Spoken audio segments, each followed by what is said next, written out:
Ano, nasaan ka na? Ang lalakas ng loob pagka keyboard. Tapos tatabihin nyo mga exiter nakatago sa aparador. Sige nga, straight talk. Sige.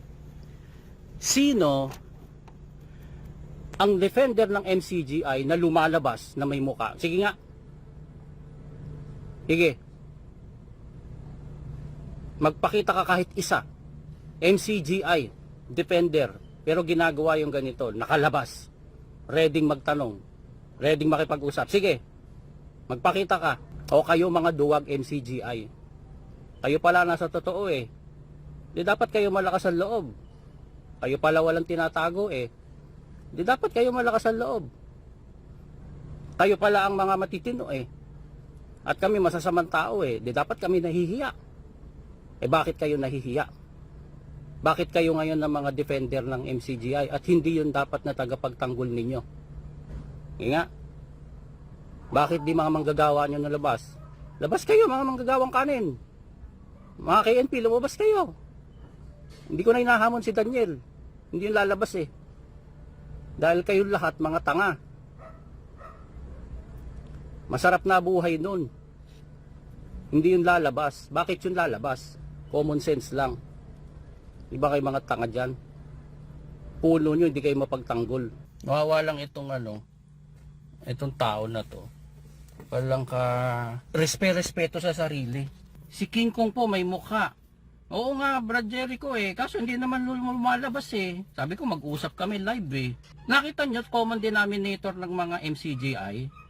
Malalakas ang loob nila sa keyboard. Pero pagdating sa one-on-one, usapan live, mayroong muka, may audio, may video, never nilang ginagawa. Sabi ni Johnny Ferraz, hindi nakita ng mga panatiko yung katrayduran ni DSR sa pamunuan ng dating daan ni Brad Ely. Kaya pati ADD pinalitan ng MCGI curse. Totoo. Nakita nyo kayong mga nandyan pa sa loob, nawala na ang MCG, ang dating daan na anniversary. Di ba si Brad Ely, iyan ang isa sa kanyang pride. Kasi diyan napakaraming naaanib yung programang ang dating daan. Kaya nga sineselebrate natin dati yon. Tignan nyo, wala na. Inalis ang dating daan. Nirebrand lahat ng lokal. Wala nang ang dating daan ngayon. MCGI is scarce na ngayon. Tapos, ito nga yung sabi ko nung nakaraan eh. Dahil maraming nagtatanong at maraming nasaktan bakit hindi man lang nasilayan ang bangkay ni Brad Ely. Eh kahit pa ng panahon pa ng Panginoong Jesus nun, may respect sa yumao. They pay their respect. At hanggang sa panahon natin, ginagawa yun. Ginagawa yun. Na maihimlay mo na hanggang sa huling sandali, ma-arrange mo ng maayos na libing. Bakit? Etong sinasabi niyong pinagbilinan, hindi man lang niya dinalaw doon kung hindi man mapadala sa Pilipinas yung bangkay. Buti pa yung Papa sa Roma, nag-open, nakapunta lahat ng mga tao na nagmamahal sa kanya sa buong mundo. Pwede siya masilayan. Ito siya mismo wala siyang pakialam, nag-iyak-iyakan lang. Hindi ba kayo nag-iisip niyan mga nandyan pa sa loob? Hindi niya mahal yung sugo niyo. Hindi niya mahal. Pag mahal mo isang tao, hindi ka papayag, hindi ikaw ang mag-arrange ng kanyang libing. At hindi ka papayag, lahat ng mga nagmamahal doon, makapagbigay man lang kanilang final respect. Sige nga, mag-isip kayo. Bakit wala?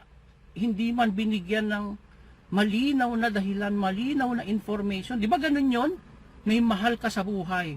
Buong pamilya kayo dahil ang kapatiran, ang turingan natin, magkakapatid. Di ba kahit pa distant relative mo na, second, third degree cousin mo na, pag may namatay doon, anong sasabihin? Anong kinamatay? Bakit? Saan? Ganun eh.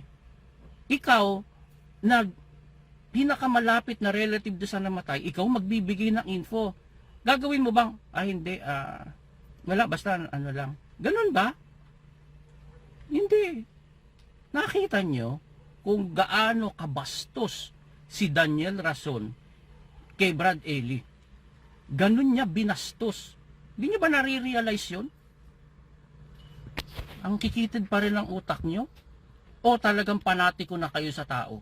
Actually, hindi naman ako inaaway niya. Inaaway yung isang Exeter. Eh, sabi ko naman, dito sa account ko, ayoko na may nangaaway. Kung meron kayong gustong may argument ka na, ako mismo ang haharap. Sasagutin kita. Sabi ko, sige, sampa ka. Pag-usap tayo. Tanong mo yan kasi may mga tinatanong siya. Yan ang gugulo lang pagka ganyan, boss eh. Ayoko ng ganyan. Unang-una, walang kakwenta-kwentang taltalan na mangyayari niyan. Pangalawa, sakit lang sa ulo.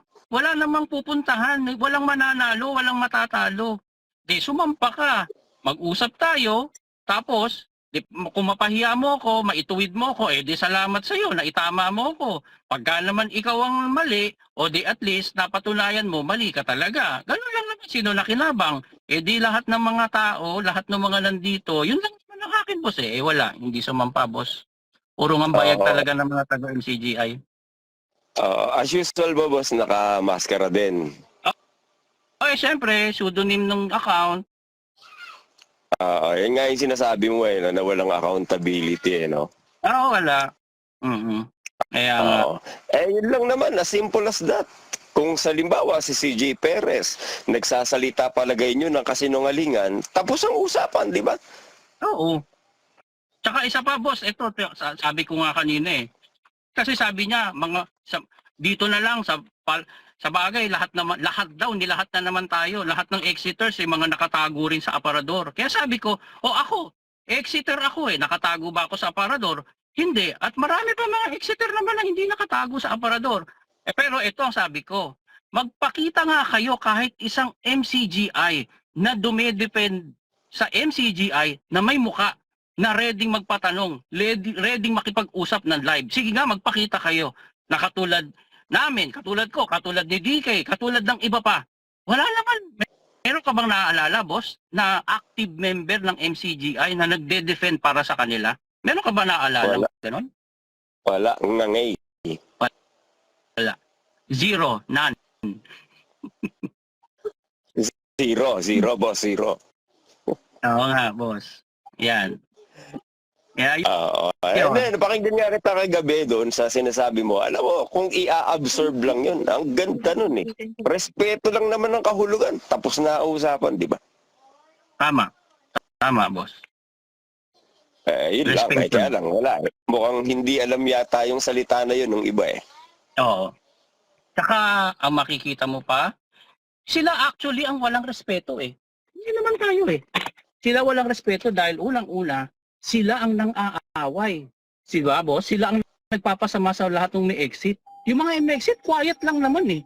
Oo, sagot lang naman yung binibitawan mo eh. Ang masama, ikaw pa yung pinapasama, di ba? Correct. Tsaka, ako, sinasabi lang naman, lahat na, tayo na, ikaw na rin, boss. Oo, baka kailangan ka na dyan, boss, sa lugar mo. Di naman din ako magtatagal. Boss, ingat dyan. And then, we wish you all the best. Gaya nga nung nabanggit ko kanina. Kaya mo, nakasuporta ang mga Exeter sa'yo. At yun lang naman din yung advocacy natin, yung tinig natin, boses natin marinig on behalf ng mga nag-e-exit. At saludo, boss, yung mga taong bayan na nakakausap ko din. Kailangan talaga, boss, mayroong nagsasalita. Kung hindi, wala, panghihinaan ng loob yung mga nasa likuran natin.